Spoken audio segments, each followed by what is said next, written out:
Lord be with you. The reading from the Holy Gospel according to St. John.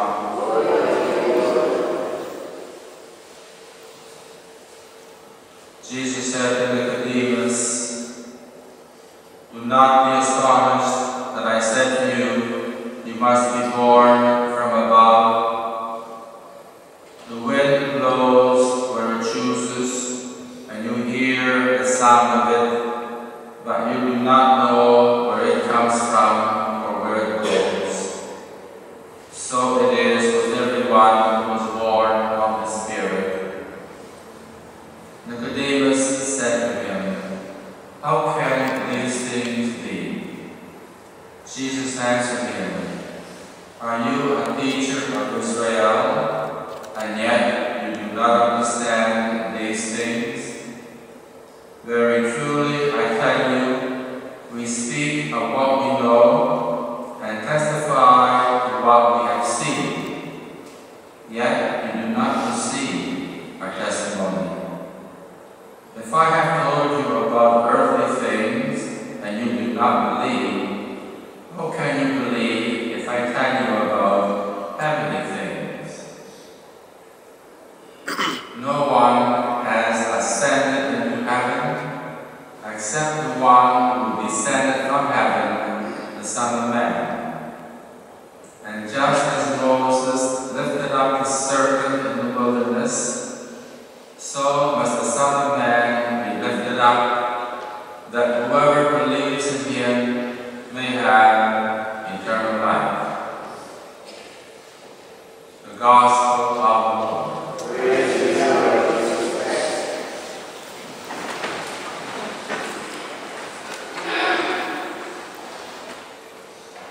As we read the Acts of the Apostles about the beginning of the newly born church, we cannot help noticing the great unity, the oneness of heart, and mind, and soul that prevailed among the small group of believers.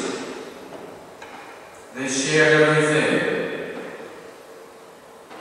Unity is one of the marks of the church, one of the four marks of the church, along with Holy, Catholic, and Apostolic. The church is one in everything. What makes any society one, no matter how small it may be or diverse its members, is the bond of unity that exists. That is the power of God's love. Love is the great unifier. Sin and selfishness is the great divider. And all of us are afflicted with this divisive failure. We all are selfish. We all think of ourselves first. We are full of anger and jealousy. We do not understand people. We think that we are always right and other people are wrong. These are the divisive factors that tear apart, rip apart the seamless road of God's church, God's community. We tend to become an enemy to other people because we see them as opponents and not as brothers and sisters. Opponents for selfishness.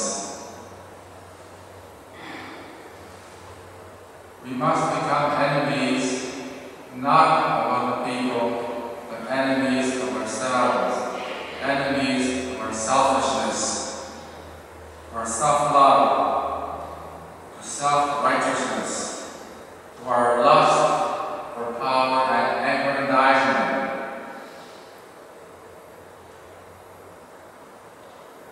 But if we take something from our lives, we have to put something there in its place. Therefore, if we eradicate any vice, any imperfection, we must put something positive there. And of course, the positive thing is always the love of Jesus Christ. Do not be surprised that we cannot become perfect quickly. That is not the way it works, both in nature and in grace. But we must work at it, and we must grow slowly every day. And we do this by being very faithful to all the duties of our state of life, nothing to